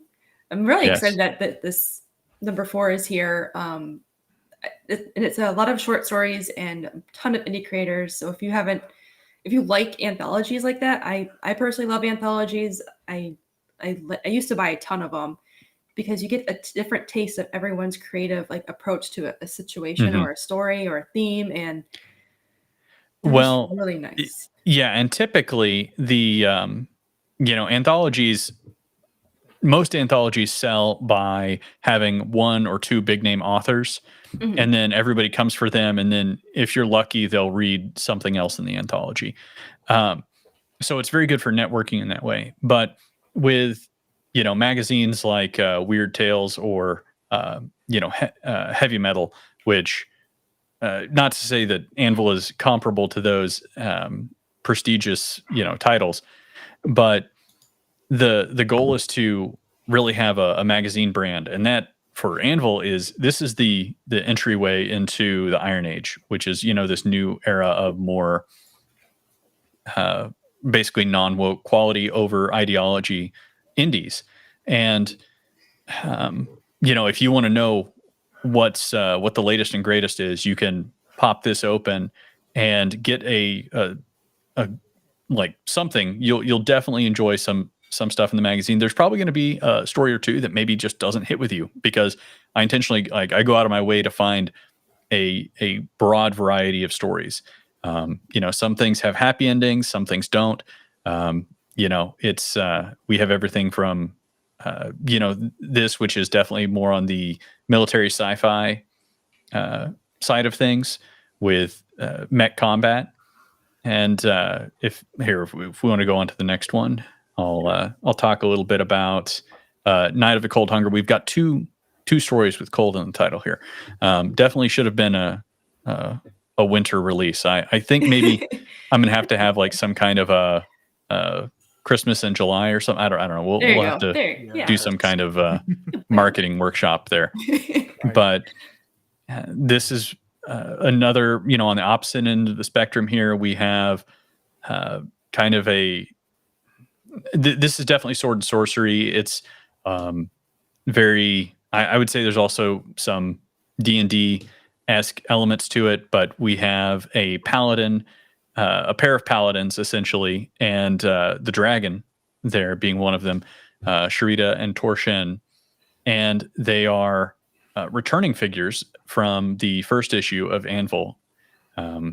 Their story there, which I am blanking on the title of at the moment, but It's okay. This is going to be part one. It's a novel, not quite novella length tale, but this sees them going to a fort which is attacked in the remote mountainous wilds that is attacked by a mysterious creature, and it kind of sets them up to what they're doing. It's a complete small story arc, but it will continue in issue number 5. I like that. It's really nice you have someone coming back with more story too, because I actually have two. I have 2 repeats in this one because both of them I'd actually seen both of these stories in previous issue submission windows, but I felt like either for a variety of reasons I was like not right now, or I didn't want to split things up then, or it was a variety of reasons. But yeah, they're great, and I'll get to the other one here in a bit. But sure, awesome. Yeah, having returning writers and stuff, that brings the same readers or fans back, and then you can actually say, hey, you can go back and get this other issue where they had another story. Yeah, I always want to make sure, because we have between the first issue only had 7 stories in it. And that was also just due to me not knowing quite what I wanted to do with the magazine and everything else. But since then, we've had between basically 10 and 12 authors per issue. And so with that, my goal is always to try and, not have more than 2 or 3 that are repeats. I think you're doing great. If you're number 4 already, so yeah, at least at this stage, I figure as time goes by. I mean, also there's some people who just write really excellent stuff, and it's hard to say no to them. Yeah, you know what I mean? Yes, I can sympathize. Yeah, with that. And a good example of that is well, actually, hold on here. That's Night of the Prowler. So this is the other person who had a short story in issue number 1, Joshua M. Gonzalez, and this follows again the same character, who is it's Lochlek Lamb. He's a thief kind of character. This is a sword and sandal. There's some magic elements here, but you have a very different feel. There's not people, charging into battle. It's sneaking and stealing, and kind of the life that he's made for himself in the wake of the first story. So it's nice continuation if you've read issue number 1, but it also it stands alone just fine. Awesome. right, so we all have to go back and get number 1. Yeah, well, actually, speaking of which, if any of the issue number or any physical order of Anvil, if you get issue number 1, right now I'm running a deal where you get $20 off. So that's nice. that's equivalent to a $15 discount because of the increased shipping costs and everything else. So that's a pretty good deal. yeah, it's a good deal, and I still have a box because I ordered.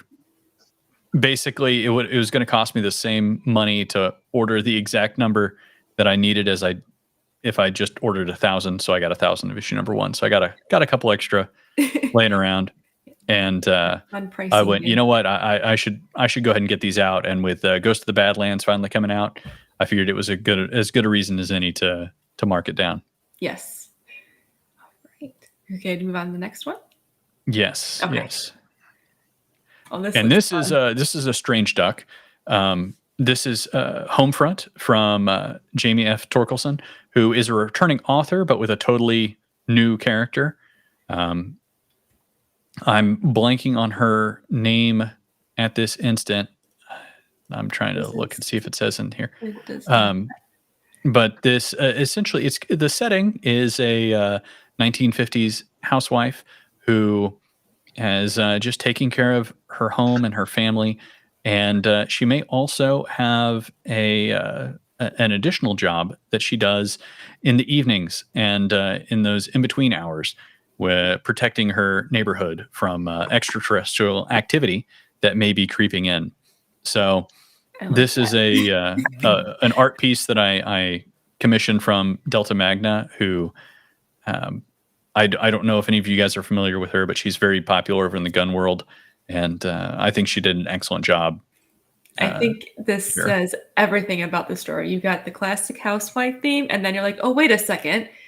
There's a gun on her thigh. Yeah. She's just changed. She's changing into a different outfit here. Yep. And so and she's making sure she still has, the perfect housewife. Yeah, she's got to look good.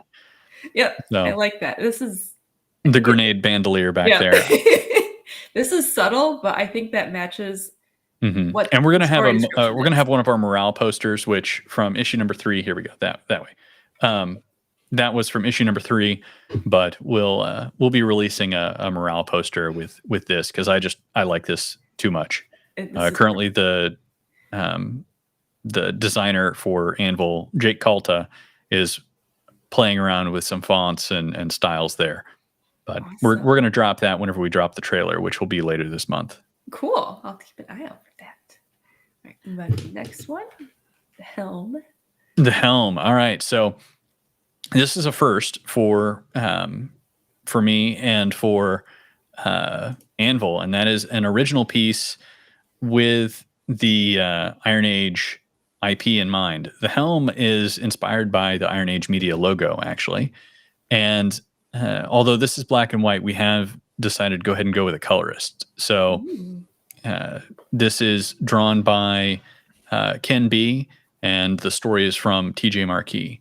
So we're essentially following the story of an unlikely hero who stumbled upon a helm and put it on and gave him some abilities to deal with some of the wrongdoing that's going on in his world. So it's a fun kind of it's a very fun story that I think draws a lot from the 90s comics. That I was gonna say, it reminds me of like those that have that style. I love Ken's style. He definitely is very inspired by like Peter Laird and some of those. This is sort of the Teenage Mutant Ninja Turtles inspired the original comic style. So it's a lot of fun. We decided to go ahead and go with a little bit of color to punch it up a notch, but you'll be seeing more of those again whenever the trailer drops. So very cool. That's exciting. The style, I like how it's more stylized, so it stands out on its own too. Yeah, and I think, to me, that's one of those ones where I read some comics whenever I was really young, and then basically I read some of the Dread comics, and then I really didn't read comics again forever. And so to me, this looks much more like a comic that I remember as a kid. So I dig the style, and I think it does a good job of capturing some of the more emotion that you now commonly see with anime. Yep. Or manga, I guess I should say, and bringing that into still a more classic Western style. So I think that is going to bring a really interesting element to this. Oh, that's so cool. I love the line work on this too. It really, like you said, it really Ken's great. He cranked this out, and part of the reason I want I wanted to go ahead and get this colored is because I feel like the line work is great, but some of the details don't pop unless you like really stop to look and have your eye drawn to it. And I'm all about trying to use color to help direct people. You know, it's a good way to communicate with the viewer. Yep, I agree. Awesome. It's very sketchy, if you ask me. Yeah. Oh, yeah. It's a very nice. I like sketchy. So yeah, he's very relaxed and like freehand. This is a scan. You know what I mean? Like, this is not digital art. So it's being colored digitally, but the original work is all on huge boards that he scanned in and sent my way. So the confidence to do this traditionally, is insane. Yeah, because like it just looks. It's like my one fear of traditional. Like once you put a line down, you can't get rid of it. That's like, it. This is you committing. Yep. That's why I think that's why this it stands out though with its sketchiness. He's confident. These are confident strokes. Yeah, Very, exactly. Very scream, I know confident what stroke. I'm doing. I know what I'm doing. And it's like, yes, you do. Yeah. I love this art. It makes me want to touch it. Like, I love art. I love when art gives you a tactile feel, or it makes you feel some type of sensation. This art makes me want to touch it. Like, I would get this as a pinup, just to have just as a poster or something, because I'm like, I just want to just feel all the lines and the grooves, and they're just like you said, really powerful, confident strokes. So this is dope. Also, real quick, I have to shout out those mechs from the first one, because it instantly made me think of like I don't know if you remember the game Front Missions 3. Oh, absolutely. Back in the PS1 days. Yeah, or like Armored Core. Man, I love those gritty mechs. I'm a Gundam head, but I love the gritty mechs as well, where they just look like if we had mechs in the real world, that's it. So shout out. That was some dope shit, man. Well, and one thing that I'm gonna nerd out just slightly on the Ashers here, which is the acronym for the mechs, and I'm blanking on it right this moment. But the rigs that they have are to me a lot closer to the Gundam, the more Eastern style mecha in a way, and yet they still have the Western like kind of walking tank feel to some degree, in that they're slow. They're not super slow though. And the other thing that I really love is there are very low ammo counts. You know what I mean? Like in the story, it's talked about a little bit, but in the various anthologies and novels that he's put out, it's very common that it's like, we've got 6 missiles. You know what I mean? And each one of those shots is important, you know, as opposed to something like one of the BattleTech novels that I've been a fan of in the past, you know, is, you know, they're okay, we're shooting at this guy right now, we're shooting at that guy, right? We got dozens of, you know what I mean? It's like we just got an endless fountain of munitions here. Yeah. And so no Gundam heavy arms is what you're saying. Yeah, it's not going to be heavy arms. So gotcha. It's pretty. I would say it's a very. It's a lot smaller scale. It's much more personal feel to the writing and to the story. I like that, and more, like you said, every shot more has meticulous. Yeah. Instead of John Wayne gun ho, 18 shots fired everywhere, everybody misses, but Well, it looks good. Yeah, well, it's also a lot Right. more reminiscent of more modern military sci-fi, right? There's been a big change, I would say, in the kind of the sci-fi genre, even if it's not particularly military sci-fi, which I don't know if I would call this. I don't know if I would classify Land and Sea as military sci-fi. I don't really necessarily think that it is precisely, but it definitely draws on that. And sometimes, like I'm not a ex-military guy, so sometimes I think that I get in the mode where there's certain scenes and there's certain moments where you're like going through certain things. It's like every there seems to be a sense sometimes with military sci-fi. Every book has to have we got to go to recruit. I mean, we got to go through boot camp. Now we got to go through officer school. Yeah. You know what I mean? Like, we got to have the one time where the squad gets wiped. And we got the lone survivor. You have these certain tropes that I think they're fine within the genre, but sometimes can be a little bit predictable within it. And I feel like Blaine has taken the best little pieces of the military sci-fi genre, where you have a lot more like you're walking in their shoes, like you're in the soldier's brain as he's going through things and as things are going wrong. And it's like, you only have 7 mags and you drop one and you've really, like, you have a problem. You know what I mean?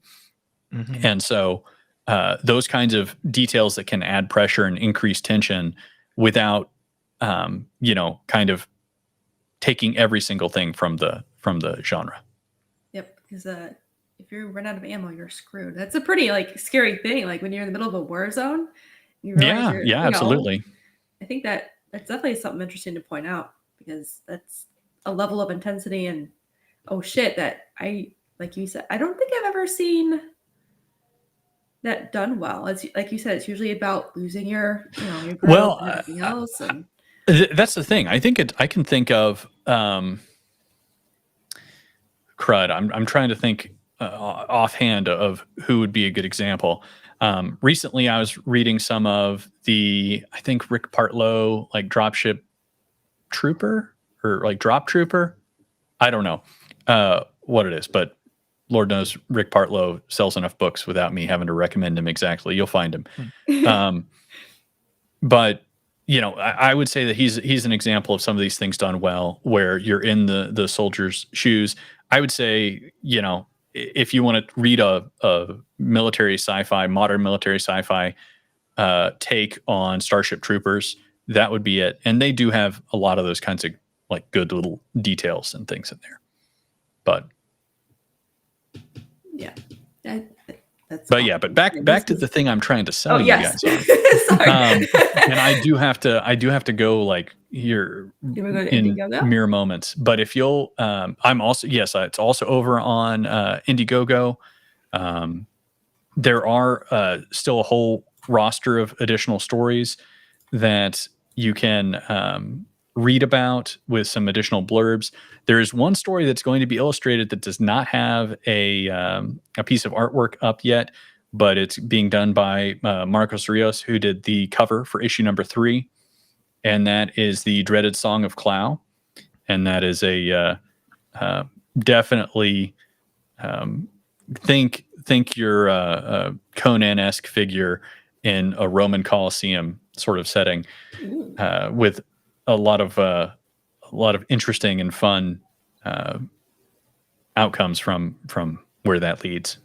But just to go through them real quick, the Bubble Bursts is a speculative sci-fi with an interesting relationship aspect to it, and it plays around with the idea of time dilation, which is always fun.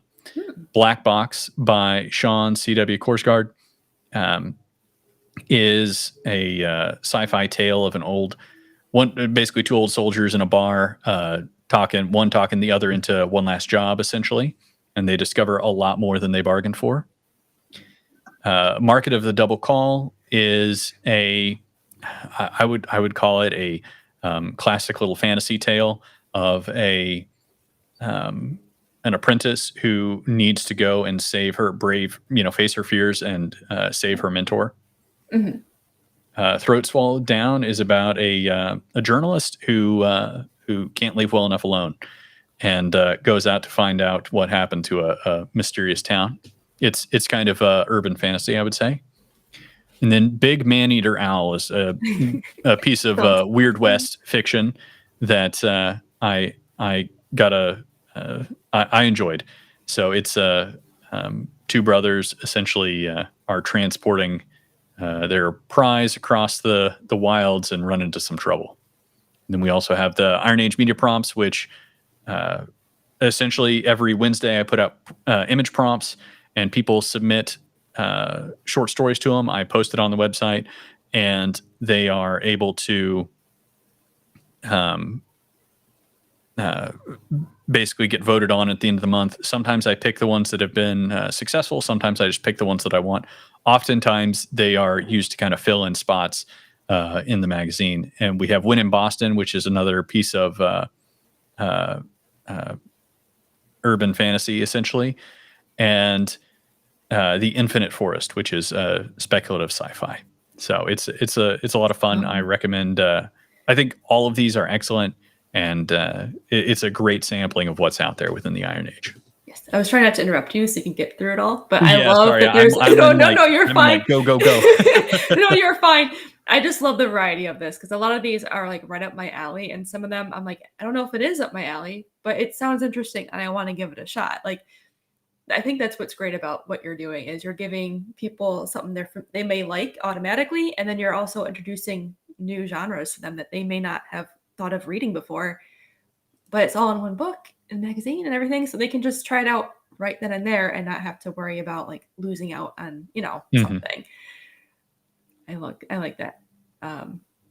This specifically sticks out to me because I was traveling to see the eclipse, not the most recent one, but like a couple of years ago. And I swear I had this exact experience, except they weren't soldiers, they were farmers.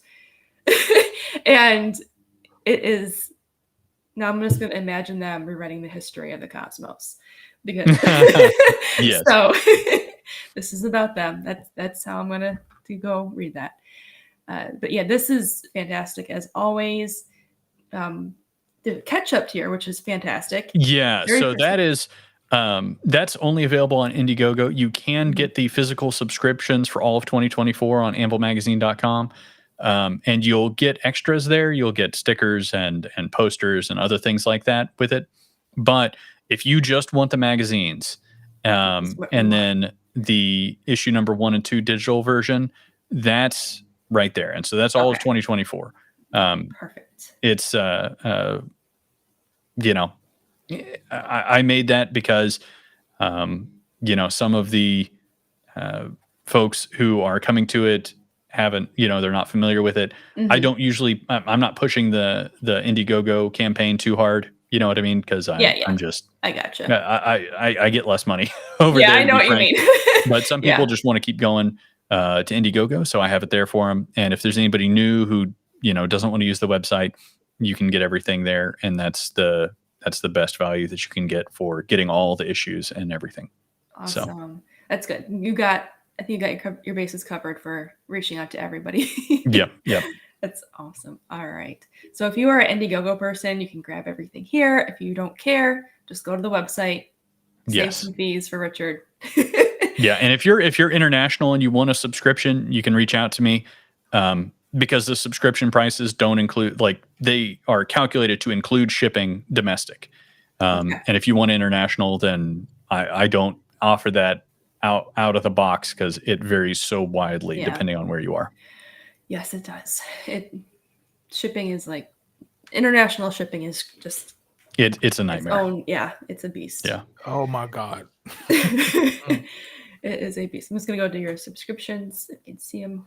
So you have the physical again and the digital. Yeah. So if you go to, it's just the subscriptions tab. So let's see. That's there you go. Scroll down. There we go. Yep. So you get the magazine subscription for the year. Got the Iron Smith subscription. Yes. Yeah. Awesome. I did have a Forge Master, but where I physically stamp each magazine on an anvil. But I I maxed out on those, and I went, you know what? I have enough of these sold. I do not want to do this anymore, because if I screw them up, then I've got an extra that I don't know what I'm going to do with. Yeah. So Yep. Well, Yeah. That makes sense. So this is a pretty good deal, though.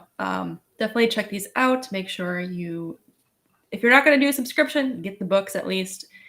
Every time when the last time he in came the on to digital talk about subscription, these- I think is $40 for a whole year. That's it's a pretty good deal. that's about 200,000 words of fiction, and then comics and illustrations and everything else. So I think that's a great value, all things considered. No, I agree. That's a lot of stories you have for $40. Yep, and you don't have to wait 6 months for it to drop down in price. So Yep, there you go. Yep. Awesome. I think that's a perfect selling point. All right. Yep. All right. Well, I've got to run. I'm sorry. Go. That's okay. Go ahead. Thank you again for stopping by. I'm going to go eat dinner, and I will talk to you all later. I enjoyed talking to you, Animaine and Welshman. Yes, Hell yeah, you. bro. Bye. Okay. All right. Later. Thanks. All right. Well, with that, we are creeping a little over our time, but that's okay. We were having fun. We were showcasing a lot of awesome projects.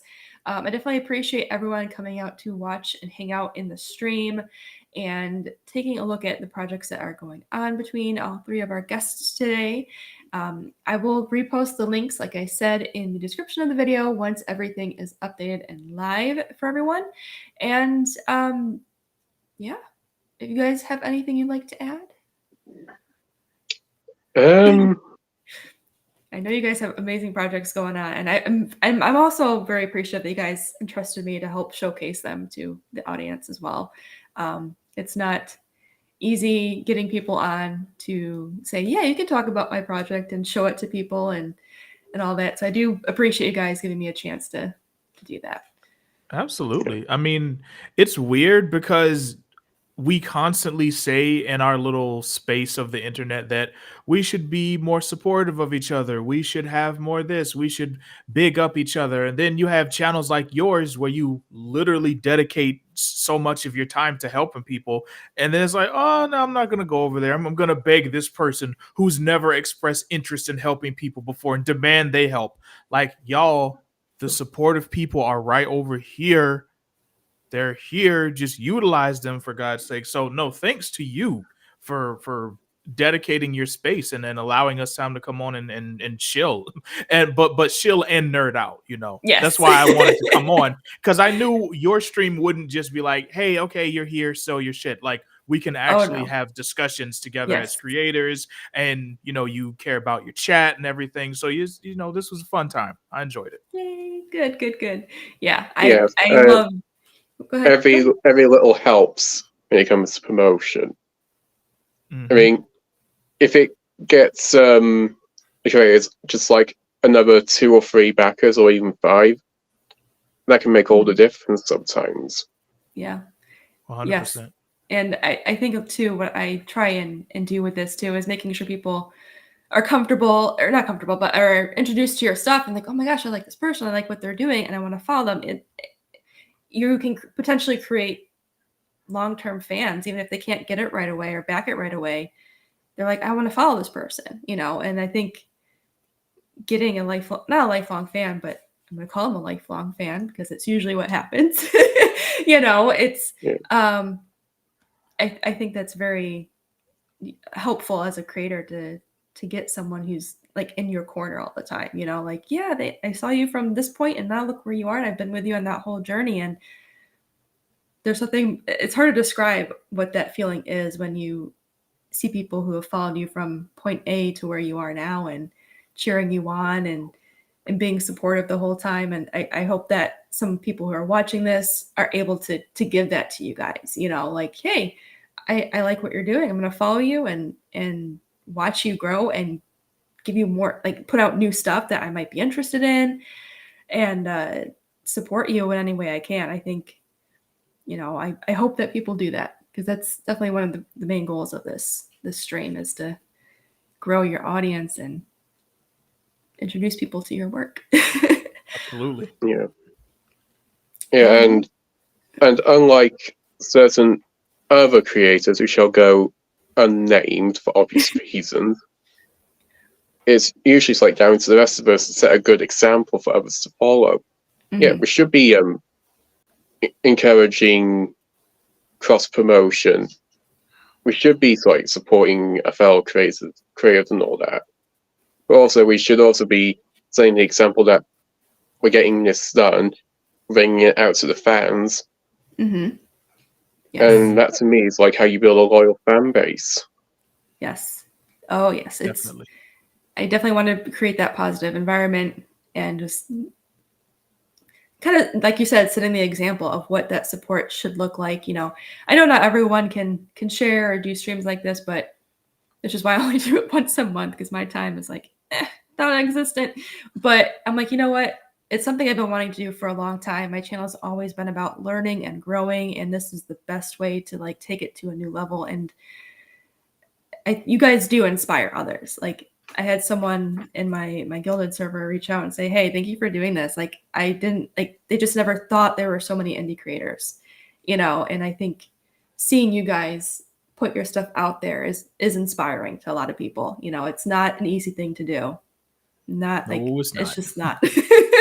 You know.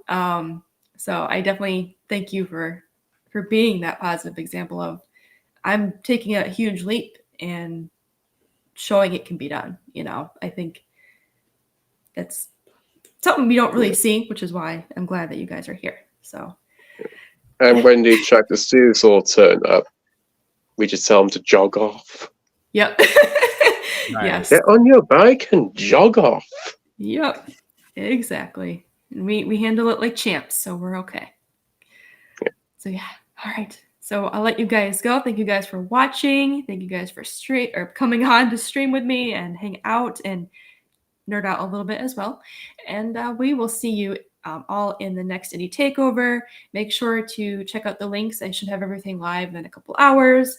And bookmark this video, save it, whatever you're going to do for those who are going to be launching their other projects soon. And I'll put their campaign links in there as well. Thank you guys again for watching. Everyone have a good night. Go out and make something. You know, take some notes if you need to about what inspired you. And I'll see you in the next video or wherever we are. Okay. And I'll be heading off to bed right now. Yes. It's nearly midnight my end. Oof. Thanks. Yikes. Yeah, definitely go get that rest, man. Thank you again so much. This was dope.